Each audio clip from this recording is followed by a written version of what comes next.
6, an Action News exclusive that takes us from the Central Coast to the top of the world on an incredible adventure to Mount Everest.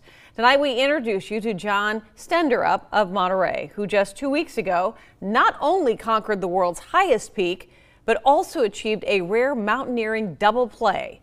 We got to sit down with him this afternoon just minutes after he arrived home. John Stenderup is at home in Monterey Friday night, unloading gear, savoring his first night at home since the end of March.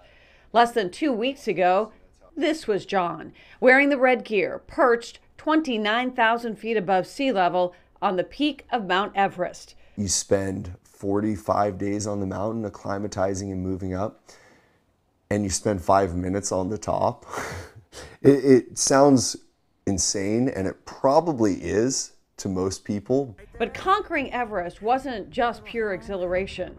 For John, Everest evolved into a challenge to his faith in mankind.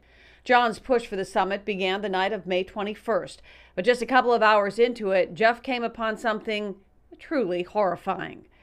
Alabama physician Roland Yearwood nearly frozen to death and left to die by earlier climbers pushing for the summit. I believe there was 125 some odd people that attempted the summit that day. It was the largest day of the year. And every single one of those teams passed these two guys who were in need of help. There's no part of life that is worth a summit. My friend Jeff always says, even, the tip of my finger is not worth the summit. But there were people that were so hell-bent on summiting this mountain that they just passed by when they could have helped. And I don't know if it would have been in time, but I'd like to think that other human beings would understand that no summit is worth a human life. John and his 3 teammates, that's John in the lower left, resumed their climb. Just a few hundred feet short of their goal, John started feeling woozy. He had run out of oxygen, but his teammate helped him, got him a new O canister, and just minutes later, this photo. At 10:45 a.m. on May 22nd, John Stenderup stepping onto the summit of Mount Everest. The two of us were the only 2 people on that summit. And despite all of the emotions and the drama, if you will, of the previous day, it all came to a head, and it just, I was fairly emotional. For most people, that would be enough, but not for John's team.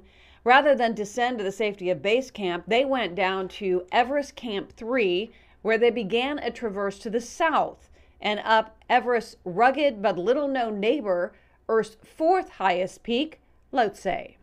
And up they went.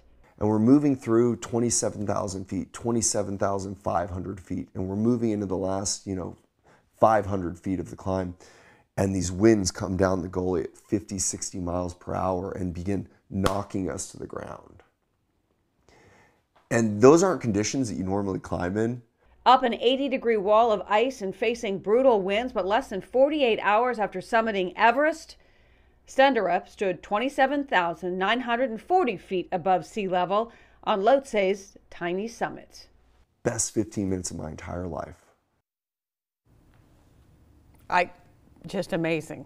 John Stenderup returned from Kathmandu on Monday. He spent a few days in Bakersfield with his family and then arrived in Monterey this afternoon. Next week, he'll be heading back to his day job as a trade consultant for the company C.H. Robinson. We have more on John's amazing experience on our website, kspw.com. If you're fascinated by this stuff like I am, you don't want to miss it. Also, on my Facebook page, I have shared one of John's amazing 360 photos from Lhotse's summit. 360, so you get to see it all the way around. Just amazing. Check it out.